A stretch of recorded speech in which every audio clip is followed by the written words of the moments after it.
নমস্কার বন্ধুরা, তোমরা সবাই কেমন আছো? তা আশা করি ভালো আছো। তো এই দেখো বন্ধুরা, আমি আজকে চিংড়ি মাছ নিয়ে নিয়েছি তোমাদের রেসিপি করে দেখাবো বলে।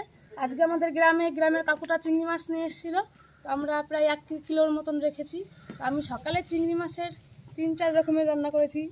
চিংড়ি মাছ দিয়ে ডাল, চিংড়ি মাছ দিয়ে শাক ঘন্ট, চিংড়ি মাছ বাটা, তারপর আরও কী রান্না করেছি। তা ভাবলাম তোমাদের সঙ্গেও একটা কিছু রেসিপি শেয়ার করি। তো আমি আজকে তোমাদের চিংড়ি ভাপা করে দেখাবো। তো আমি এই চিংড়ি ভাপা কীভাবে করি তোমরা আমার পুরো ফুল ভিডিও দেখতে থাকো। তো আমি এই দেখো মাছগুলো ধুয়ে নিয়ে এসেছি। ধুয়ে এখানে নুন আর হলুদ মাখিয়ে রেখেছিলাম। তো এরপরে আমি মশলাগুলো রেডি করে নেব।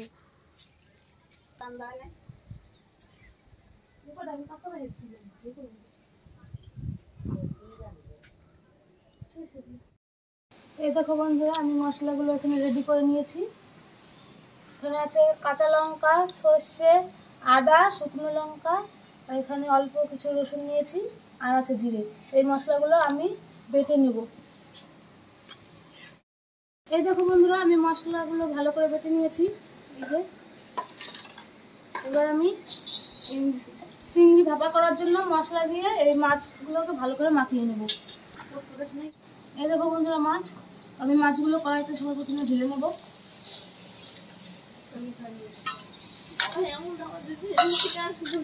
এরপরে আমি দিয়ে দেবো সর্ষে বাটা, সর্ষে আর কাঁচা লঙ্কা বাটা। সর্ষে আর কাঁচা লঙ্কাটা একসঙ্গে বেটেছিলাম, তো সেটা এবার আমি দিয়ে দেবো। শুকনো লঙ্কা, আদা, রসুন, জিরে একসঙ্গে বেটেছিলাম, তো সেটা এবার দিয়ে দেবো। এরপরে দিয়ে দেবো লবণ পরিমাণ মতন, দিয়ে দেবো হলুদ, এরপরে দেবো সর্ষের তেল।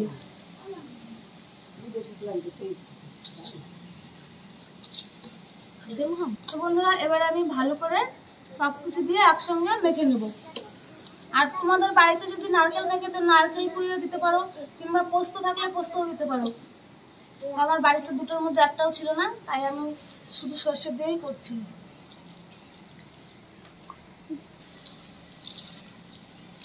এই দেখো বন্ধুরা, আমার ভালো করে মাখানো হয়ে গেছে। তো এখানে আমি এই মশলা বাটি ধোয়া সেই জলটাই দিয়ে দেবো। এমনি বাকি আর কোনো জল দেব না।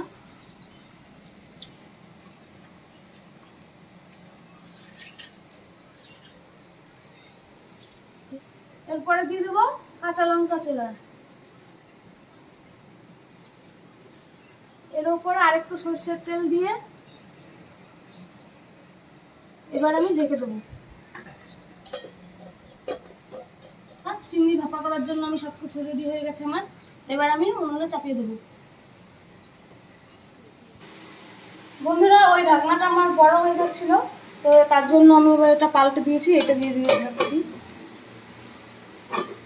এটাই ভালো হচ্ছে।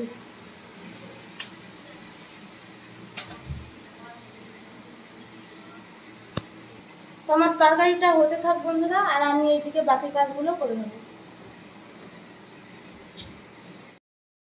ঘর তো পুরো একদম সেন্টে ভরে গেছে, সেন্টে পুরো ময়ময় হয়ে গেছে ঘর।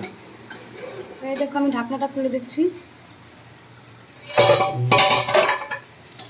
দেখো বন্ধুরা, কত সুন্দর হয়েছে। তো আমার হয়ে গেছে তরকারিটা। আমি এবার গ্যাসটা বন্ধ করে দেব।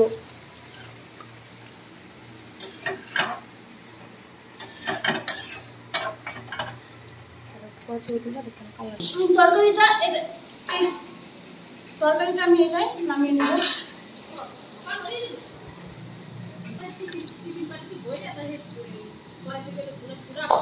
না না,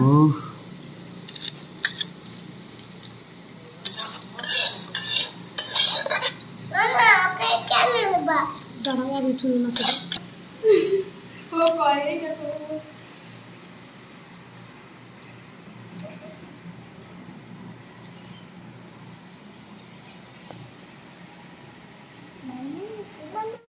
এই দেখো বন্ধুরা, আমি ভেবেছিলাম আমি খাবো, কিন্তু মেয়ে বসে পড়েছে থালা নিয়ে খেতে। এই দেখো, চিংড়ি মাছ ও খুব ভালো খায়, যার কারণে ও থালা একাই নিয়ে বসে পড়েছে আর বলছে আমাকে দাও মা। আমি মেয়েকে এবার তরকারিটা দিয়ে দেবো।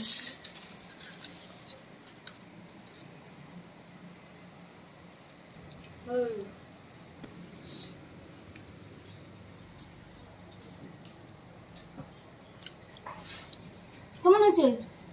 দাদু দাদু খুব ভালো। ভালো হয়েছে দাদু না বাবা দাদু দাদা বাহ জি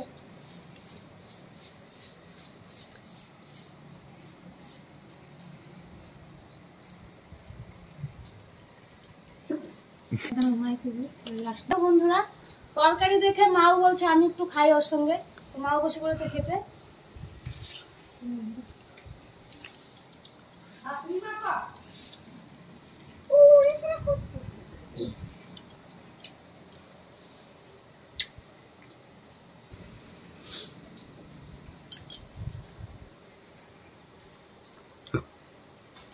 হ্যাঁ দাদা ভাইরা দিদি ভাইরা, তরকারিটা খুব ভালো হয়েছে। তোমরাও এরকম রান্না করে খেয়ে দেখবে, ভালো হয়েছে। কমেন্ট করবা বলো। লাইক করবা